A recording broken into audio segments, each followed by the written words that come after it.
Hello everybody, Philosophy is back, and this is day 11 of 13 days of spooky countdown Halloween horror nights. Last time I watched Dark Water. This is a Japanese horror movie from 2002. This movie is still one of my favorite horror movies. This is a slow burn. It's a movie about dread. It is about a single mother who's recently divorced, and she's trying to pull her life together to be able to keep the custody of her daughter, and they move into an apartment building. I can relate to this in so many levels. My mom was a single mom, and we lived in an apartment building.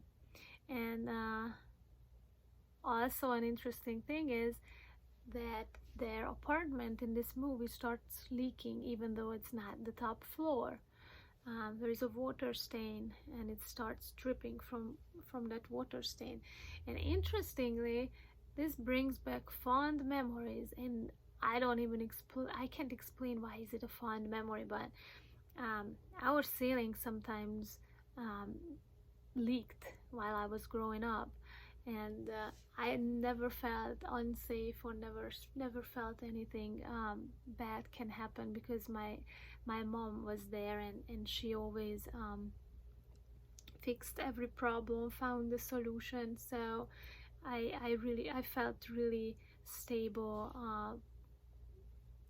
during my whole childhood. And as a mother, providing that stability even though when things are falling apart, I think it's an amazing job. And partially that's why I love this movie. And the mother in this movie is trying to pull everything together, keep it together, trying to fix all the problems, but there are just some things that cannot be fixed. And of course, this is a Japanese horror movie, so there is a ghost story side of it. And spoiler alert, at the end the mother has to sacrifice herself in order to bring peace, and in order to save her own daughter from this ghost and events that who knows what could bring. Another interesting aspect of this movie is when you would think the movie ended and it would be still a great movie, it does not end.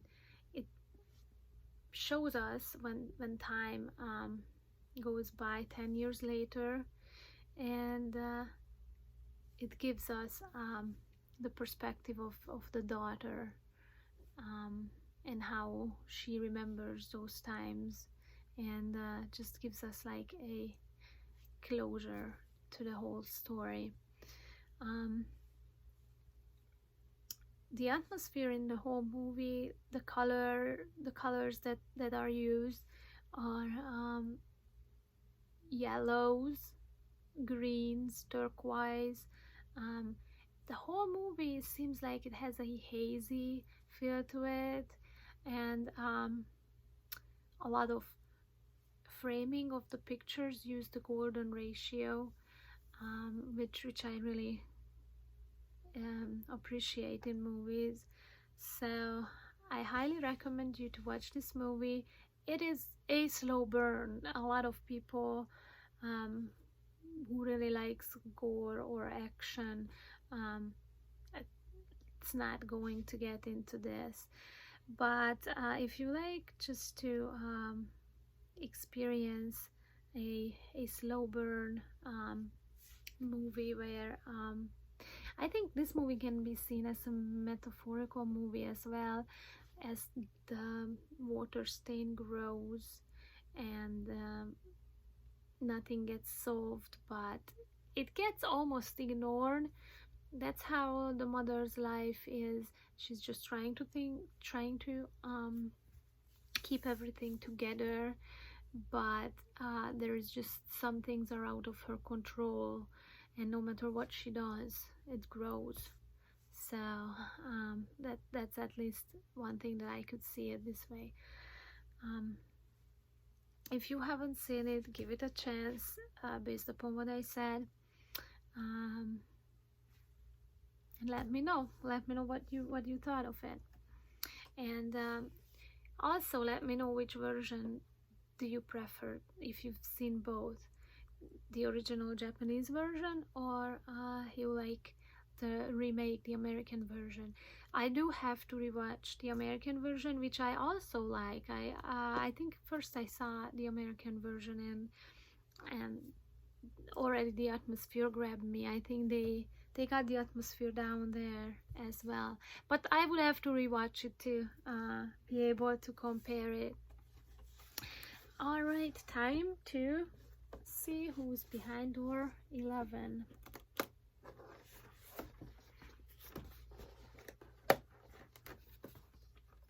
Oh no! Oof! I almost pushed 13. Oh my gosh. I wasn't paying attention. That would have ruined the surprise.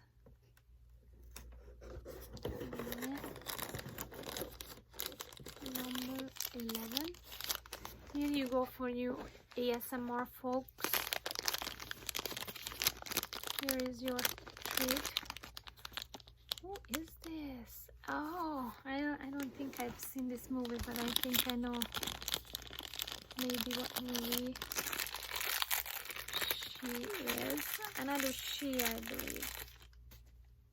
Oh wow, that's creepy.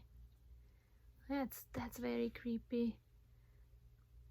She is, I think, from The Nun. Is The Nun a good movie, guys? Let me know. Let me know, what do you think of The Nun? I just I don't know why I haven't watched The Nun. Just seemed like a little too cheesy, and just thinking of an evil nun didn't appeal to me too much. But this pop is really well detailed. The back looks like nice and clean cut. You can see the veins on her face.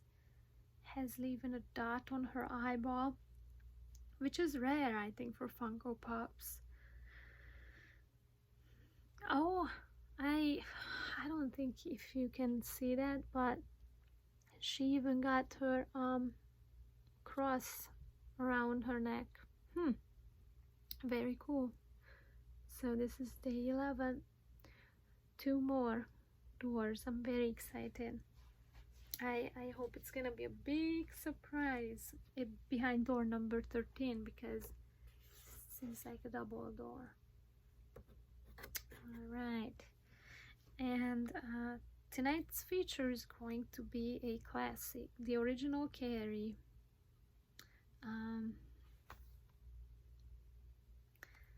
And this is a special artwork done by, I think he's a Mexican artist, or called Orlando Arocena. I'm sorry if I butcher his name.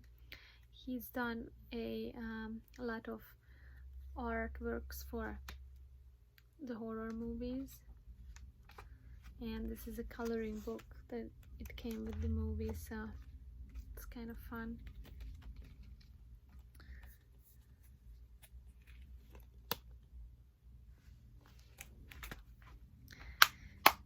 I wonder, I was expecting maybe to Carrie to show up in one of the windows. They have a pretty good balance between all the new stuff, I think, so who knows, maybe she'll be behind door number 12. Alright, let me know what you think of the Dark Water movie, what you think of the Nun figure, and let me know if it's worth a watch, the Nun movie. And Do you like the movie Carrie? What did you watch lately? Thank you so much for watching and subscribing and commenting. I love reading the comments and the interaction, so I truly appreciate it. Thank you. See you soon. Bye.